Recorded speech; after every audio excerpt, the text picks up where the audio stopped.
Hello, I'm Jesse Berger, founder and artistic director of Red Bull Theater. For nearly 20 years, we have been bringing rarely seen classic plays to dynamic new life. The generosity and support of people like you have made our work at Red Bull Theater possible.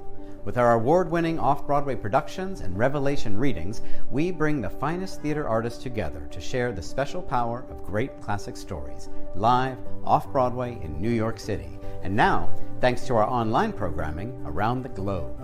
With our Shakespeare in Schools, remarkable conversations, bull sessions, annual Short New Play Festival, and acting classes, we deepen conversations and demonstrate how these timeless stories are still delightful and meaningful for today's audiences. I am here today to ask for your help in making our work, revitalizing the classics at Red Bull Theater, possible.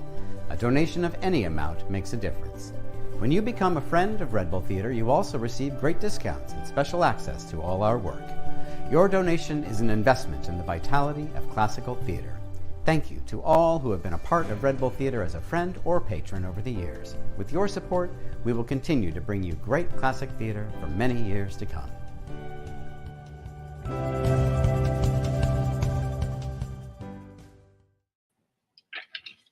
Hello, good evening. I'm Jesse Berger, Artistic Director of Red Bull Theater. Thank you for joining us for our online bull session on Elizabeth Inchbald's Animal Magnetism. You must be wondering, if you watched that video, how I changed my shirt so quickly. I'm here live. That was a recording, but I'm also here to ask for your support, and thank you for your support, and thank you for being a part of our Red Bull Theater family by joining tonight.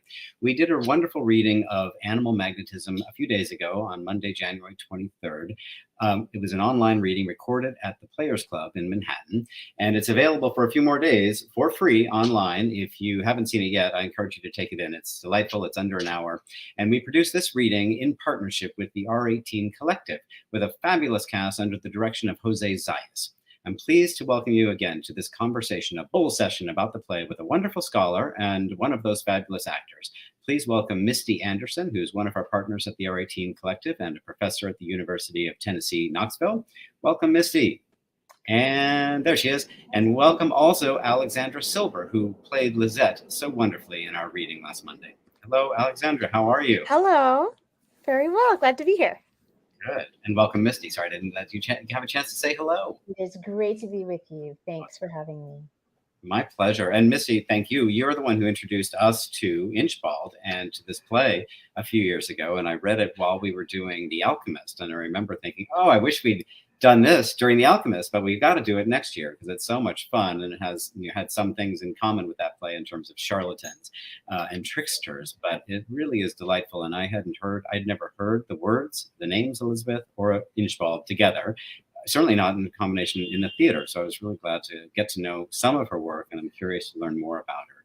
So to all of the online audience, I wanted to just let you know, if you aren't aware, you can post your questions on Facebook, on YouTube, and our wonderful associate artistic director is in the back room, backstage here online, monitoring those questions, and he will post them here for us to answer. So please participate that way so we can get your questions answered and hear from you as well. So Misty, I want to, if you don't mind, could I start with you and just ask you a question? Maybe you could talk a little bit, if you don't mind, just for a few minutes about Inchbald herself, because I imagine a lot of people tuning in also don't know much about Elizabeth Inchbald.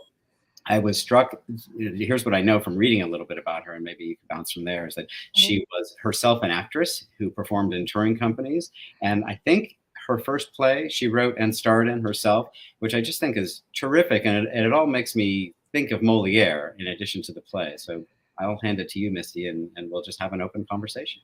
Absolutely. Well, I love talking about Inchbald. She's fascinating. She was wildly popular when Animal Magnetism came out that season. Inchbald had written 6 of the plays that were in the London season. But it took a little while to get to that height of popularity. She married in 1772 to an actor, Joseph Inchbald, and they toured together. And she had a hard time getting a start as an actress. She was gorgeous, but she had a stutter. And so she had to overcome the stutter before she started getting roles. But she was working in a touring company with her husband. She was, from a fairly early stage in her career, very interested in political justice and she and Joseph would do benefit nights for prisoners in different sort of basically county jails, because you could be imprisoned basically for debt, and stuff there. So she continued to have a very significant interest in the political events of her time. The first play she wrote that was what we would call a hit was called The Mogul Tale. It was a short farce like this one, right? These are plays that would be at the end of the night, right? The afterpiece. Mhm. And The Mogul Tale capitalized on a fad in hot air ballooning. So there was a big hot air balloon on the stage. And she, she just continued to gain popularity. She was an incredibly hardworking playwright. And so, in addition to the 19 that are performed, she did these editions of Bell's British Theatre and doing the prefaces for them. But she also had a great knack for titles. So some of these, get this, I'll Tell You What. It's a great play. It's really, really funny. Wives as They Were, Maids as They Are, which is a fantastic play. And David Taylor, who did the program note, it's his favorite Inchbald play. Really, really smart plays about hard topics like divorce and poverty, colonialism. Play like Such Things Are. So she really dug in. She had a talent for comedy, obviously. You see these wonderful short lines that Alexandra just knocked out of the park, right? Really, really funny, approachable stuff. But she wasn't afraid of big, significant topics. She's writing, when this play comes out, consider this: the American Revolution is over, the Constitution is being drafted, and the summer after, the French Revolution starts, right? And she's hanging out with political radicals, Jacobins, as they are called. So William Godwin, Mary Wollstonecraft. Wow. So you probably have to depress the scholar button, because I'll go on all night about Inchbald. I love this woman, and she has a living relative, Izzy Inchbald, who is an actress in London, who's making a movie about her great great great great great aunt. Oh, that is fantastic. Something to look forward to.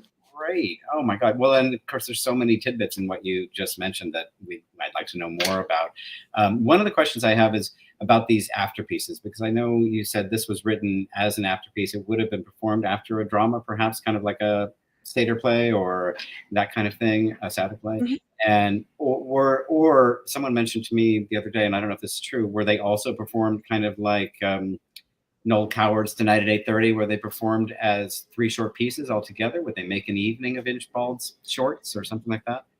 Increasingly, those evenings of shorts were a bigger feature. By the 1780s, theater managers figured out this really makes a nice night, 2 or 3 of these. And in fact, nights of just female playwrights became a thing, first at Covent Garden and then at Drury Lane. So, the idea that women didn't write until the 20th century, or, wrote only under pseudonyms, is just not true. These are women who are box office gold, but usually early on, the afterpiece would come at the end of the night. But you were in the Restoration or 18th century theater, you're in for a big night. Right? Yeah. You come in and you're going to be there for 4 hours. There are breaks. All those asides are about getting a rowdy audience to sit back down. But the afterpiece was seen by more people than the main piece, because by mid-century, if you were the footman or the waiting maid who'd been holding that place, you get in for a penny at the 5th act. Wow. And so these are pieces of popular culture, broader popular culture. Well, and she's so skillful, it's almost not fair to compare her to other writers, but Moliere is the one that most comes to mind for me, just in terms of the plotting and the not a wasted word. The brevity is the soul of wit, and she's just a great construction. I wonder, Alexandra, do you want to talk a little bit about what it's like being inside one, and did you have any knowledge of Inchbald before Monday? Really only just passing knowledge. It's I love this era and wish that it got more stage time. And I think it's really interesting because and Misty, like I might be just completely making this observation up, if you will, you're the scholar, but I do feel like this era draws a lot of parallels, particularly to this moment of like huge social change Mm. and the stage and the arts in conflict with what's happening in society. And you know, that this era in Europe, and looking to the American Revolution and the French Revolution and everything that was happening after, you know, just after Restoration, like we're all sitting, you know, all of Europe in the West is sitting there going, "Oh, the Puritans were such a drag," you know. And I just think that it's there's something to be said for. I think what was really interesting about what's being played out in the arts at this time, but the theater, of course, even still today, is, you know, you're within literal spitting distance of it, Yeah. is what the theater is for, right? Like, what is Mhm. it serving? And is, you know, is it for morality, question mark? Is it for catharsis, question mark? Or is it to let off steam and see yourself on stage, make fun of yourself, make fun of aristocracy, make fun of Yeah. these ideas and not take anything too seriously? It's those are questions that seem kind of like old hat to us in the 21st century, but they were all playing out in this era.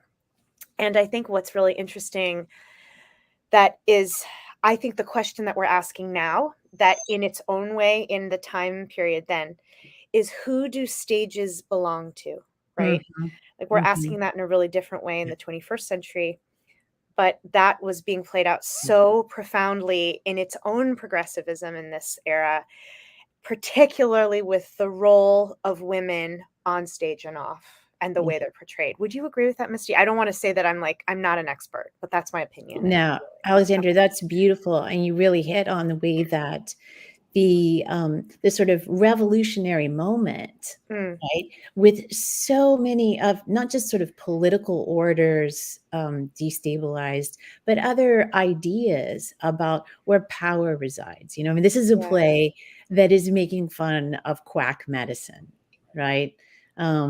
And it comes from Anton Mesmer, where we get mesmerism from, right? That's who she's making fun of. right. He had been pulling the wool over people's eyes in Paris. The king, you know, assembles this commission. Benjamin Franklin was on the commission, and basically said, "Go check this guy out. Like, is this for real? Is this for real?" Commission comes back, says, "Nope, not so much." Kicks him out of Paris, and he'd been, you know, claiming to cure people with magnets, so they could drink magnetized water. There were a lot of sexual overtones, especially to the Mm, satires of this. So he gets booted out of Paris, comes to London, starts doing the same dang thing, right? And Inchbald, who is very aware of what's happening in continental theaters and who reads French and German, she read Dumontiant's play, which had made fun of him in Paris, and so kind of picks that up. And this play has its source in the earlier Dumontiant farce, but Inchbald makes it her own. And she's pretty much saying, "Not today, Satan. You don't get to do this in London too." And so the audience loves it, right? And at that point, I mean, she's just at the height of her powers. She knows exactly who she's writing for. My colleague Paula Backscheider had mentioned, you know, she's writing for John Quick, who plays the doctor, Becky Wells, Elizabeth Maddox plays the part that you played, Alexandra. This Lisette, which is the peachy part, right? You know, the Lisette's the showrunner, and she knows exactly what she's doing. And it's just beautiful to watch. And she is, I mean, this is why I think Moliere comes to mind. She's Lisette. She's right out of Moliere to me. I mean, I don't know about the source material that Inchbald was looking at. Oh, we have a question, and I'll hold on to mine yeah, I'll hold on to mine. We'll read Joan Kretzmer's question because this plays in nicely. How does Inchbald's play relate to Beaumarchais' play with a similar subject that Rossini set as the Barber of Seville? I will turn to Misty to Yes, the scholar. absolutely. Right. These are part of, and I mean, you know, the Barber of Seville, of course, you know, in thinking about the ways that class roles and class dynamics are shifting, we see a consistency there. But there's even a sort of text in a Moliere. I'm not going to read it in French, but basically, you know, the fake doctor, right? We've got a long tradition of these, the alchemist as well. So they're in a line of making fun of quacks, making fun of people who should not hold power or who are themselves dupes. We could probably dig up more after pieces and farces, because this is a really fundamental kind of question. Alexandra, back to the sort of what is theater for? Telling stories and amusing people, but also writing. If you can't right wrongs, it can jab at bad power, right? It can poke holes in some cover stories. Well, it's interesting. I mean, I was interested when you started, Misty, when you spoken about how political she was, which I had no idea. What is political in this play? And this is, this comes from watching it, but also from David Taylor's wonderful note when he made the connection to, here's a doctor who is practicing dangerous medicine on his working class servant and trying to control women's bodies, which seems obviously very much of our moment. But it's great how the women subvert that. It's not really exciting, but I throw it to the floor, the online floor. Yeah. I would. Oh, go ahead, Misty. Go ahead, Misty. No, I want to hear, because you had so much fun showing us that, right? Oh, you really did. It's so wonderful. I mean, being an actor's a lot of wonderful things, because you get to sort of like live out these other lifetimes, Mhm. and I think one of the things that is just like going to the poking at just drawing parallels again, and drawing parallels, I think everyone can sort of have a relationship to with the 20th century, moving backwards a little. Feel like this era of the arts, but particularly literature and particularly theater, I think in an American 20th century universe, we can think a lot about moving from the 50s into the 60s, right? This like, Mhm. there was like decorum and duty and like nice tucked in white shirts and slick black hair. And then the 60s were like, just this explosion of exploded norms and rethought through sexuality and the role of women, and everything in our culture reflected that in America, and of course across the world, but in our music, in our theater, in our everything. Yeah. And I think that this is just this like very celebratory time that's responding to the end of the reign of the Puritans behind us. Well. And I think oftentimes Americans think of Puritans like like the Plymouth Rock and buckles on our shoes, but they were religious fundamentalists, and I think one of the things that's really, really important is the role that women will always play in a religious fundamentalist society is going to be in an oppressed position. Mhm. And to see that play out on and off stage in a lot, from that era onward, women were allowed to play themselves on stage. They were allowed to write plays. They were allowed to, all of these sorts of things that start to happen. I don't know. Inside a human being's body and a female human being's body, I just go, let's bust out. Let's bust out and have a great time and poke fun at the oppressors and poke fun at ourselves. And it just there's nothing you can do about that feels small. And even though the material is light, it does feel socially important. Yeah. I couldn't agree more. And you delivered some of these moments so well, and in that they felt very connected to a 21st century present, right? This is, we have these I felt moments it. reading this verse like, stop me if this sounds familiar. Let's see. It's a politically sort of transitional, rocky time. People are vending magical cures or suggesting that people do different absurd things, right? I think we've been here before, right? And there's a layer of patriarchy too, about wanting to know where authority is. And that sort of thing. Yeah, like injecting bleach. Yeah. So we've Don't do that. seen this.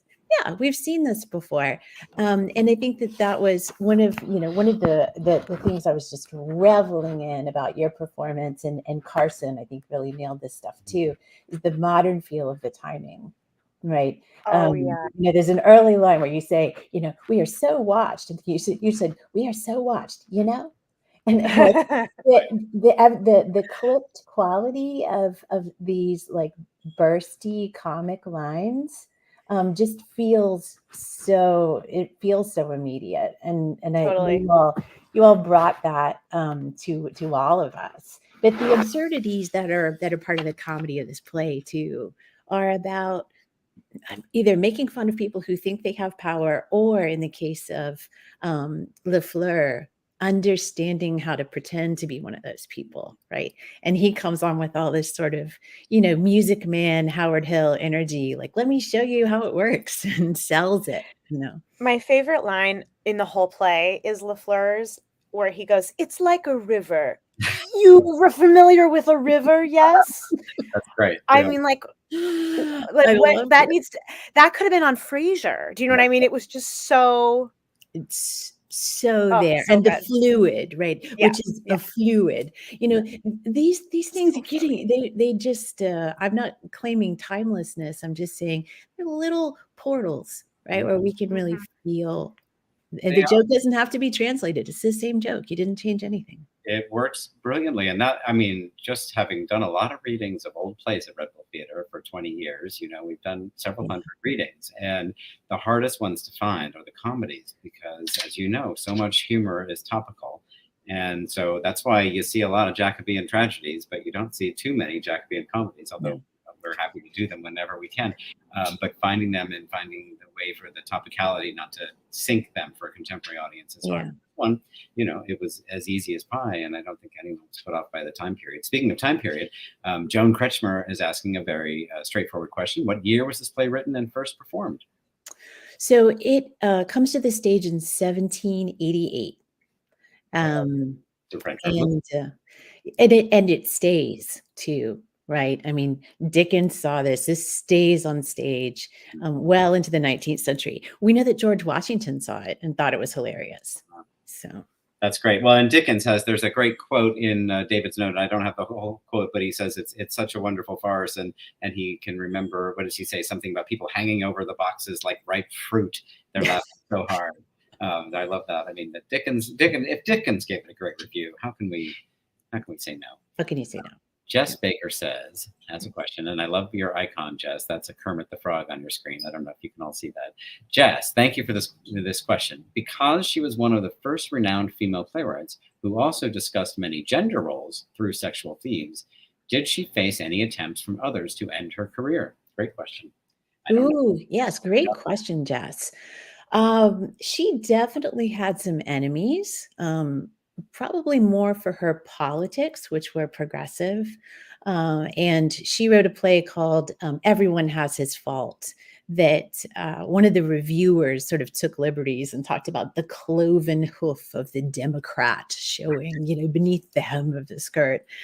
But she faced more trouble from men in the theater who wanted to take sexual advantage of her. So her husband, Joseph, died when she was only 25, and she never remarried. That's significant. I mean, she kind of voted with her feet on marriage. She had many offers, ostensibly attractive offers, but she also had like a, classic producer who tries to pull the casting couch trick. And I think she lost a wig in that little encounter, but she scratched him pretty good. So she definitely faced this kind of just, behind the stage, crappy discrimination.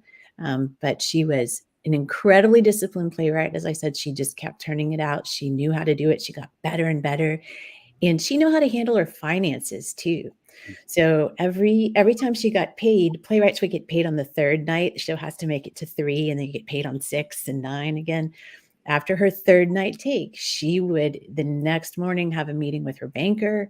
She would invest money in stocks, put it all away, and she lived to be, she lived to a ripe old age and into her late 60s, I think. But more importantly, she supported a lot of the women in her extended family. Lived independently. She's also a very observant Catholic her whole life. Which doesn't seem funny at all, but and that horrible story about that producer, of course, makes me think about Harvey Weinstein's stories. It's such There's a nothing Weinstein funny story. about at all. But it also reminded me in the School for Scandal and all those farces of men chasing women who men end up falling on their faces. And so many of these comedies, the men rightly get their comeuppance, but um, Nora is asking, what other than the modern parallels do you think draws us to Inchbald? Oh, Nora, that's a nice question. Well, I'll say, I am drawn to Inchbald now simply because she's a wonderful playwright that I'd never heard of, who wrote a great comedy, and so we need to learn about more of her work. And the contemporary parallels, I think, so often in the work we do at Red Bull, it's almost always plays by people from centuries past.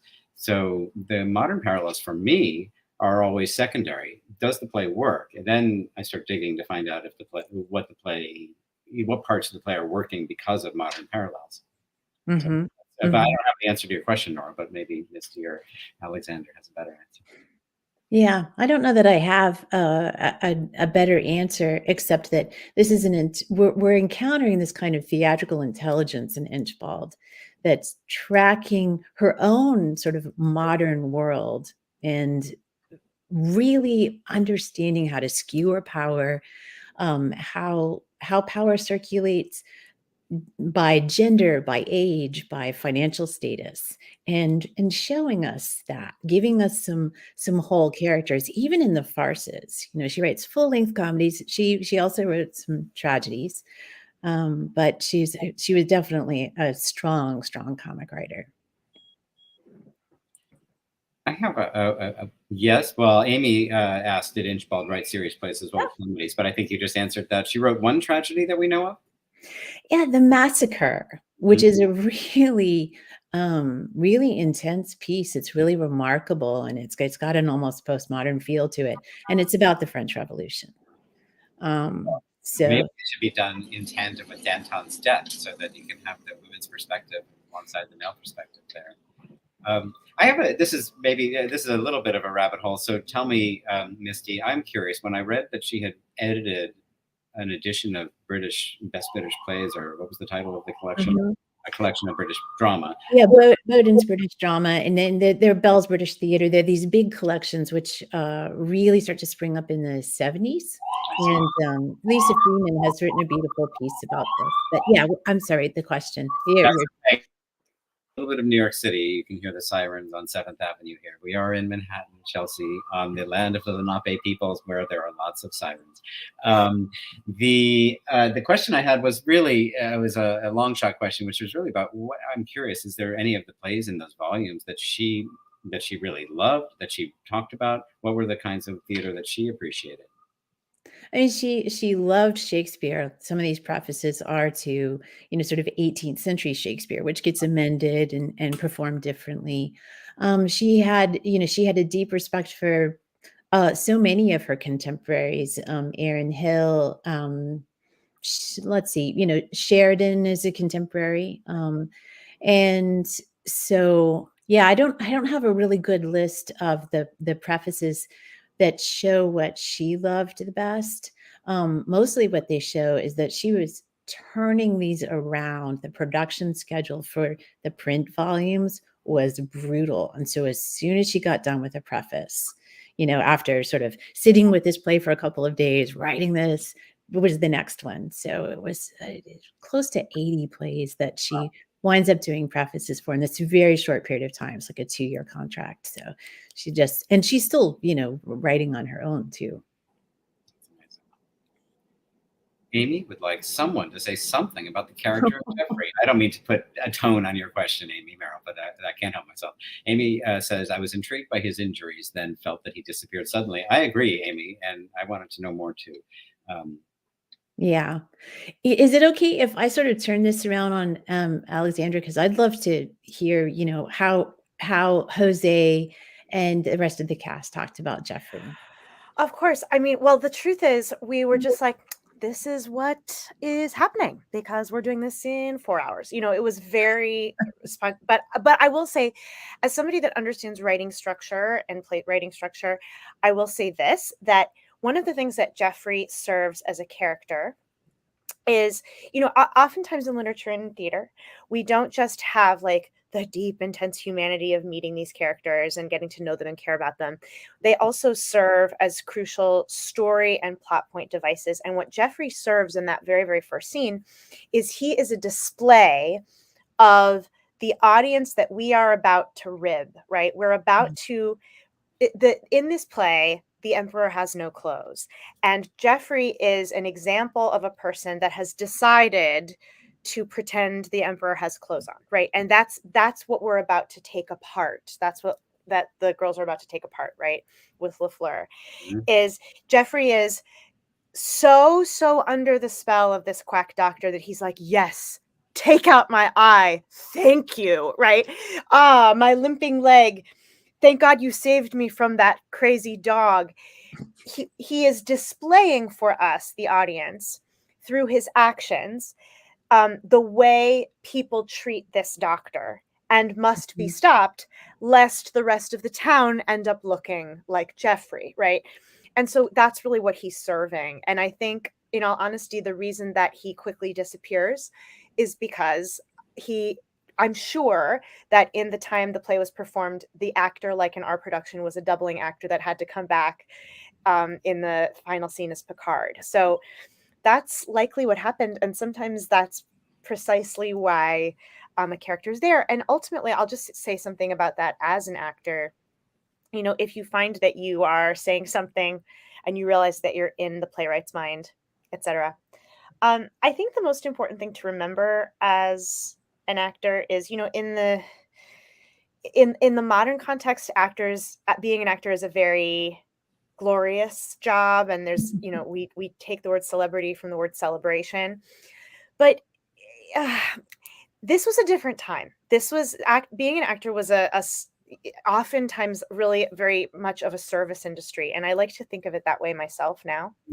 That, like, if I were being charged to play Jeffrey, I would remember that I am serving this story by helping to make that plot point come across with security and clarity. And ultimately, all we can do as actors is serve the playwright and serve the vision of the director, serve the audience, of course, but ultimately serve the character that we're playing, because they cannot live and breathe without our breath. That's beautiful, Alexandra. Although I would just add, I mean, you're also, you said something about our rehearsal process for this reading. And I know, I haven't ever worked with you, but I know that if you were in a proper rehearsal process of 4 weeks or more, working on a play with a writer who's alive or with a director working with a dead author, you would have time to contribute more to what that is and to ask questions. Oh, absolutely. Ask the questions that we hadn't thought of, because we're totally. And that's like the difference between a compacted, often, a contracted rehearsal process versus an extended rehearsal process. And I think the best way to, that phrase that all the kids are saying online right now, which is like, she understood the assignment. I think that's precisely it, right? Is like, we don't have time to dig into the why of Jeffrey when we're doing this in 3 hours, but we do if we're doing this in 5 weeks. Right. And so for our audience online who's watching, I don't think people don't always know that these amazing actors do these amazing readings with very little rehearsal. There's a variety of projects that Red Bull Theater does, but in general, the readings that you see online have been rehearsed in one day. And the actors have sometimes received the script in advance, and sometimes they got it the day before, if we're lucky, So what's happening is magic, and sometimes it falls apart, but most of the time it works great. Partially, I think, because people don't have time to question anything, the director or the actors. You just make your instinctual best choice, and you have great, talented people working with a great text, and that usually works. And yes, it would be more deep and more complex with more rehearsal. And I love rehearsal. I want as much rehearsal as possible. But I'm also, one of the refreshing things about the readings is always knowing that get a group of talented, smart people together who know how to do plays, and you just add water, and learn a lot about a play in a single day. But obviously, you get more out of more rehearsal. Yeah. Yeah. And to all of that, I would just add with Jeffrey, he is a kind of a billboard for, the danger that the doctor represents, but he's also, in the way that comedy and farce make us laugh at the body at risk. That's true in the pratfall, the slipping on a banana peel, whatever. He is that sort of our humanness at risk, but we have to laugh at it because he also is, refusing to get out of this situation. He's devoted to the doctor still. And that's where the Inchbald skewering comes back in. Like, look what this kind of class loyalty gets you, gets you dead or blind, or, you're being used for medical experiments. And when Jose and I were talking about this before you all did the reading, because there's no rehearsal time, there's no like dramaturgical consultancy time really. One of the challenges is how do you make it, how do you keep it funny? We're talking about somebody who's been blinded. Ha ha. Now this isn't. He is not funny, but the body in its vulnerability is fertile ground for comedy. It always is. Yes, and also it's such a physical comedy. If we were to do a full production of it, there'd be so much more fun to be had. And if it was a 52-minute reading or something, which you can watch online and hear like a radio play almost, would probably be a 70-minute reading, hopefully, or performance, hopefully, with laughs and pratfalls and what. It's funny you say that, Jesse, because Carson and I were joking after the show, and we're like, if we did a run of this, I hope the audience, like the buzz about town, would be like, oh, you saw Animal Magnetism? When you went, how long was it? Because like every night the bits would just grow and longer and longer. Yes, and that's, Yeah. tempting to just say, let's do it, because let's find out, because that would be so much fun for the actors, and you could really have extended lots of fun. And that probably happened in the 18th century too, because people loved their favorite actors, and these are rep companies. People are coming back to see it again and again. And there's asides turn into what actors would call pointing, where they would just go ahead and like address the speech to the audience anyway, or pick somebody out. So lots of chewing the scenery built in. We've done some of that at Red Bull in recent days. Alex Silver has a question that I will take a partial stab at, and then I'd let either of you fill in. He is asking a question that says, what role would you say period pieces like Animal Magnetism play, especially in the shadow of Shakespeare, in our contemporary and modern theater landscape? Which, to me is a question like, why does Red Bull Theater exist? Because we mostly do plays that are by, that are period pieces, or by their nature written long ago. And so I don't know if I said I would answer it, and now I'm fumbling for an answer. But I think, I think that any period piece or any piece that's written from long ago, to me, if it's about truthful human behavior, whether it's a comedy or drama, and it has good dramatic structure, it has something to say to people today. And for my money, I love contemporary theater, but as a theater goer and as a theater maker, where my passion is and where my real connection is in the kind of allegory that we get from period pieces, whether they're set in their setting or set in present day or cast in, any kind of different ways that a director or a group of actors wants to create.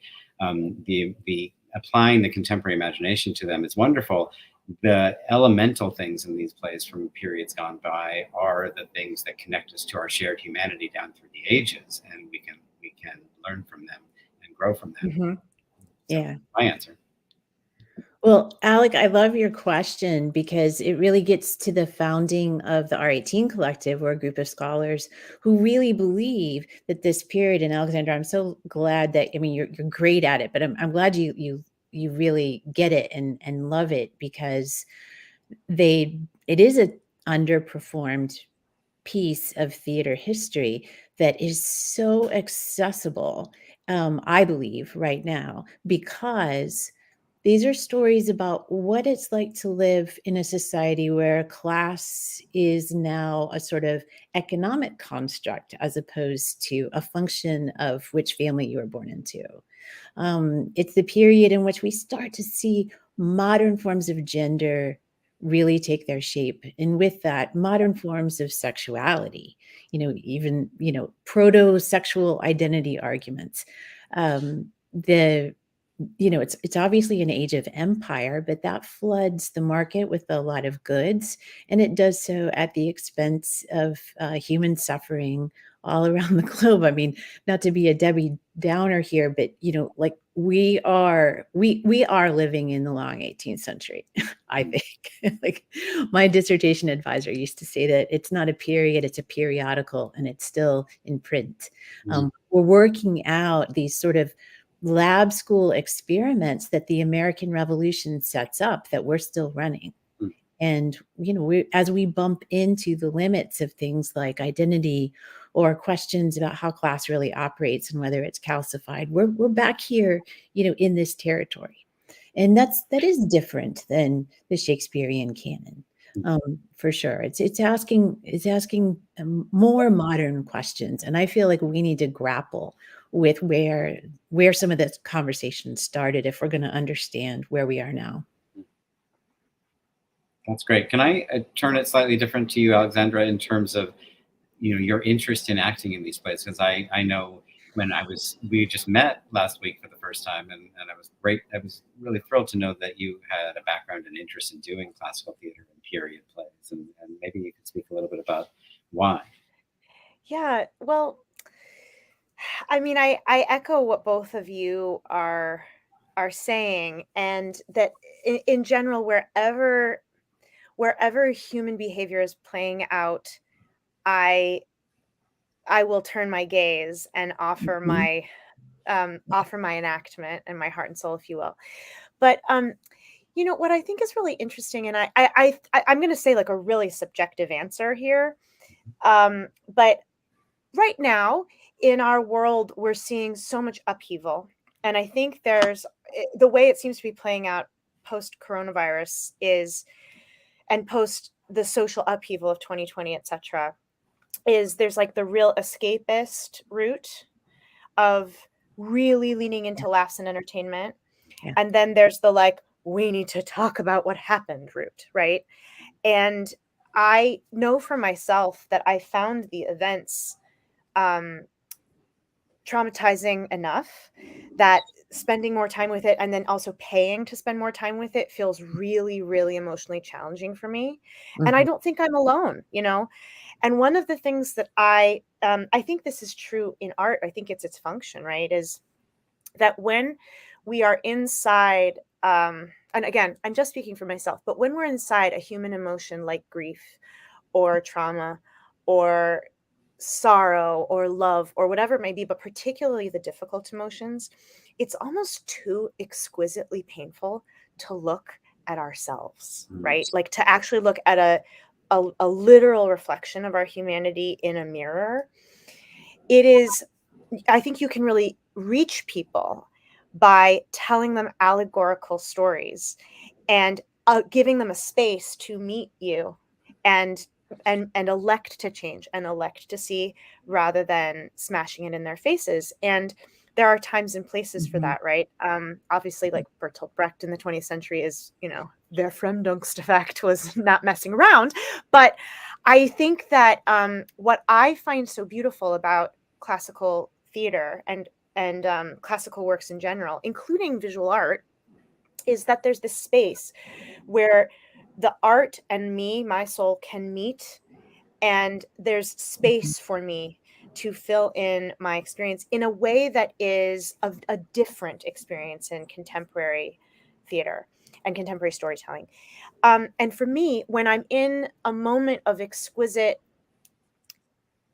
pain, like we are in this moment in our history, collectively speaking, sometimes those lights are too bright. And I am not going to be able to change or think critically or be critical of myself or unlearn something because the agony of it is too specific. And by separating myself in time and period, I not only can make those leaps, but I can also be simultaneously reassured and depressed by the fact that we continue to learn the same things over and over again. Right. I know that's kind of a long answer, but I do think it's important to discuss, like, again, it's not what is theater for, but who is it for? And that all of these things still serve their purpose. I think you articulated that beautifully. I don't have anything to add to that. That's wonderful. Thank So, you. yeah, yes, record that. Say that again. Jess Baker or Kermit has another question. Were there any female contemporaries of Inchbald who were also writing on the same subject matters at this time, or did she pave the way? Misty. Oh, she inherits a strong tradition of female playwrights that really do begin the professional playwrights anyway at the Restoration at 1660. At that moment where women start playing women's roles, and then very shortly after you see female playwrights like Aphra Behn, Susanna Sontlever. These are big box office gold playwrights. Inchbald does have female contemporaries. Hannah Cowley's just a few years before her, also very, very successful. And in fact, those four women all had multiple hits on the stage. And so not just like, oh, a novelty, a woman wrote a play. No, these are serious working professionals. And so Inchbald wrote on a lot of subjects, and she wrote on some really edgy subjects, and especially divorce. But divorce had been a kind of leitmotif on the Restoration stage as well. You all did a fantastic reading of The Relapse, where we've got this couple that is, should be on the verge of divorce probably, and also Vanbragh's The Provoked Wife, which really takes on that topic too. So Inchbald's writing on she's writing on topics that are of great interest to women, but this is a play that's appealing to everyone. It's not just appealing to a female audience. Yeah, it's terrific. Well, thank you for introducing it to us. Oh, Michael Garber has a question for you, Alexandra. How difficult was it to keep the timing so well? Oh my goodness. I don't quite know how to answer that, because sometimes one of the things I learned, and speaking, I'm kind of going back like 20 minutes to something you said, Jesse, which was, just discussing reading plays together live again. Mm-hmm.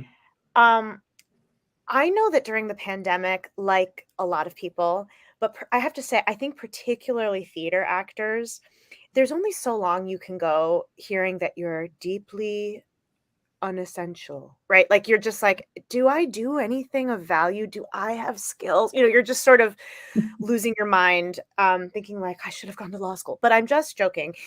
And one of the things that was very, very powerful about this reading was bringing together a group of people that have blinding topspin, right? You're like, oh, these are thoroughbred horses. Like this is skill, right? This is Olympics stuff. And so the way I answer that is, it was incredibly easy on the day with 20 plus years of skill training and experience. In the same way that I think, like, if you were to ask an Olympic runner, like, how was your jog, but this is hard. This is a deeply comedy, and timing like this requires surgical precision that, of course, we didn't even have time to rehearse. But what I'll say is there's a deep innate musical understanding of how this is how it goes. And we began there. And whether we got it just right in certain moments, and whether other moments were what actors like to call strong and wrong, I think that there's just something to be said for, I left this reading, and I've done a couple of things since, but this was the one where you were like, wow, we really gotta ring it. Where I left this reading live with actors going, what we do is highly skilled and highly valuable. Yeah, so I'm so glad. That's a great answer. That's terrific. And Yeah. having watched you rehearse it, I thought you're exactly right. It took all of those years of experience and these great actors to be able to do that quickly. And the timing was really wonderful. Of course, we did it differently than we've ever done a reading before at Red Bull. We've never done a kind of recorded reading in a space, without a live audience. We've done cool Zoom readings for a year and a half, and they were great when they were great. And we are thrilled to get actors together in a room again. But it was really interesting to do this way. for a variety of reasons. We thought it was worth a try. And so, but what you didn't have, Alexandra, was you didn't have the audience to tell you if you were strong or wrong, or if there was a laugh you could milk. And of course, the other element is the live audience, and that we're doing more and more of, and excited to be getting actors and audiences back together in the room to share. Of course, a comedy is better when there's laughing. But I was pleased with how well it played in the room. There was a crew of like 4 camera people and myself and our associate artistic director Nathan and director Jose and a few folks there, and we were all stifling our laughter because we didn't want to interrupt the recording. So you can hear us chewing again because we had such a good time, but we had to kind of bite our tongues laughing. I thought it was so. May I just applaud you, Jesse, as an actor and as a theater lover. I just would want to say this was the first time I've done anything like it. Also, I mean, we all did those Zoom readings, didn't we? And I've been really, really fortunate enough to be in a couple of runs post-pandemic myself at this juncture. But one of the things, first of all, I think in any moment of upheaval and adversity, the bounce back effect of that is also that there's always periods of extraordinary innovation and creativity. And I feel like this was an example of that.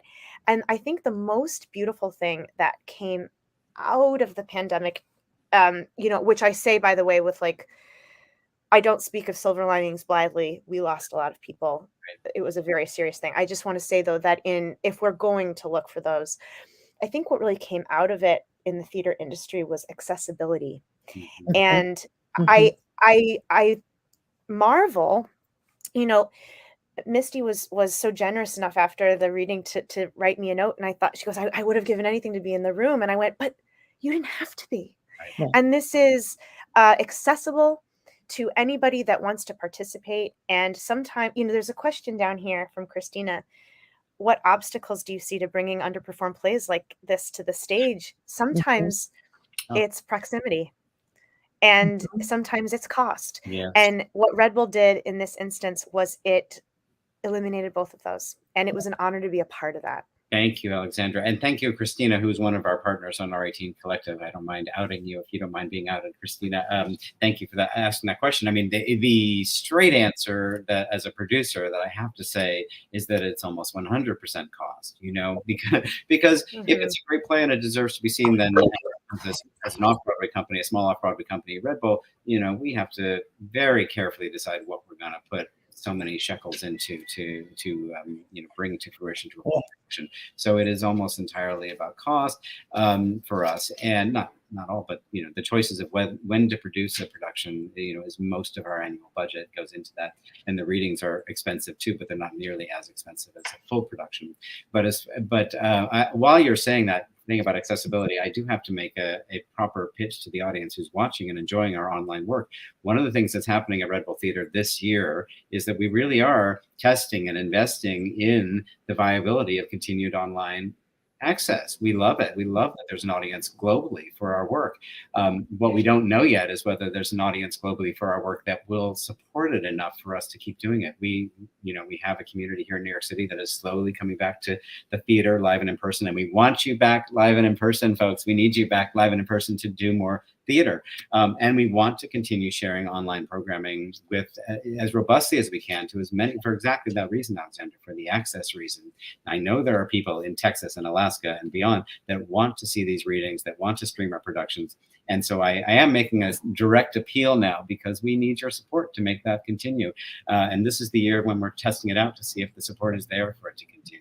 So I hope it will. And I want to thank you for being a part of it, and thank again the R18 Collective, Christina and Misty, for your support in helping make these readings possible and shining a light on this particular oeuvre of work that deserves its recognition. We've done a few plays together. Well, we did The Convent of Pleasure last year, and we did Franny Burney's play, and now it's gone out. The Woman Hater. The Woman Hater. Yeah. So we are working on this material, and we're really pleased to continue our collaboration with you.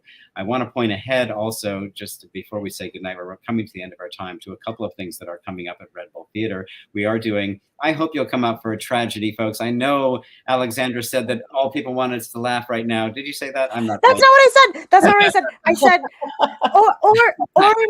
or engage with the truth, but it seems like there's Tragedy is right. important. We need catharsis, guys. We need it all. Well, there's going Yeah. to be a wonderful reading on February 20th of Phaedra featuring Jennifer Ely and David Strathairn, and that'll be at the French Institute of Alliance Française, our partner on that reading. And that is on February 20th. It'll be live and in person as well as online. So if you're interested in the work Red Bull Theater is doing and another reading, please join us for that. And also coming up, we have 2 live and in-person productions. No online planned components, so please book your tickets to New York City now and book your tickets for our 2 productions coming up. Rarely produced true crime thriller Arden of Faversham, which I will be directing in a new adaptation by Jeffrey Hatcher and Catherine Wallet. And this play, some people think, is by Shakespeare, and you have to come and find out. It's really thrills and chills and fun, and also some laughs, and also a lot of truth, Alexandra. And also coming up hard on the heels of that will be a really joyful Elizabethan comedy, The Night of the Burning Pestle by Frances Beaumont, which I don't think has been seen in New York in 50 years. And it's being produced by us, Red Bull, in association with the delightful Fiasco Theater Troupe, whose strength as a company, or their great work as a company, is rooted in improvisation. And The Night of the Burning Pestle is all about a group of actors improvising and embracing the joy of theater. So I hope you can join us off Broadway in New York City for our upcoming productions of Arden of Faversham and Night of the Burning Pestle. And I want to thank you again, Alexandra Silver and Misty Anderson, for being a part of our Bull session and our animal magnetism work. And I'll give you both a chance to say goodnight, and then we'll say goodnight together to everybody. It's been a really great conversation. Thank you for being with me tonight and talking with me about this play and this wonderful author, Elizabeth Inchbald. Thank you Thanks. for having us. I learned so much. Me too. Oh, it was fascinating. And thanks to everyone who posted questions, whether we got to them Yeah. or not. You all just made the whole conversation sparkle. So thanks for the chance. Absolutely. I agree. Thank you, everyone. Good night.